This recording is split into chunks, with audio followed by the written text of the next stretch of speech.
అంటే పిల్లల గురించి ట్రై చేస్తున్నారు, ప్రాబ్లం ఉంది, పిల్లలు ఇంకా అవ్వట్లేదు. డేట్ వస్తుందో లేదో మాకు అర్థం డేట్ అవుతుంది. వస్తుంది. మధ్యలో స్కాన్ అసలు ఎక్కడ చేయలేదు. పెయిన్ ఒకటి వచ్చేస్తుంది, స్టమక్ పెయిన్ వచ్చేస్తుంది. అంటే మీ బేబీ 4వ నెల వచ్చాక మీకు తెలిసింది.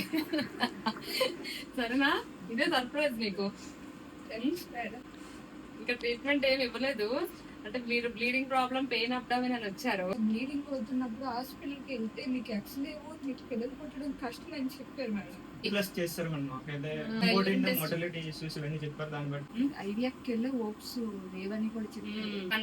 అన్ని చోట్ల అసలు హోప్స్ లేక ఇంకా ఇదే లాస్ట్ ఆప్షన్ అని మన దగ్గరికి వచ్చారు. ఓవులేషన్ అయిన 2 weeks కి మనం లైట్ గా బ్లీడింగ్ అయినా సరే, ఏమైనా డౌట్ ఉంటే సరే ఒకసారి యూరిన్ టెస్ట్ చేసుకోవడం అనేది ఇంపార్టెంట్. ఒకసారి ప్రెగ్నెన్సీ అందినా సరే ఇంప్లాంటేషన్ బ్లీడింగ్ అది అవుతుంటది అనమాట. ఒకసారి సింపుల్ యూరిన్ టెస్ట్, అది 50 రూపీస్ యూరిన్ కిట్ తో చేసుకుంటే మనకి అసలు ప్రెగ్నెన్సీ ఉందా లేదా అని తెలుస్తుంది. వీళ్ళు యాక్చువల్ గా ఈ రోజుకి వచ్చేటప్పటికి కంటిన్యూస్ బ్లీడింగ్ తో వచ్చారు, కానీ 4 months ప్రెగ్నెన్సీ, 4 months బేబీ ఉంది. అంటే ఫిబ్రవరిలోనే వాళ్ళు కన్సీవ్ అయ్యారు. ఆఫ్టర్ కన్సెప్షన్ ట్యూబ్ టెస్ట్ కూడా చేపించుకున్నారు. కాకపోతే లక్కీగా అంటే ఈ రోజు అయితే బేబీ అయితే మంచిగానే ఉంది, హార్ట్ బీట్ అయితే బాగానే ఉంది. ఫస్ట్ ట్యూబ్ టెస్ట్, ఎక్స్రేకి, రేడియేషన్ కి ఎక్స్పోజర్ అవ్వకూడదు అని అవి చూసుకుని మనం మెడిసిన్స్ అయి పెడదాం.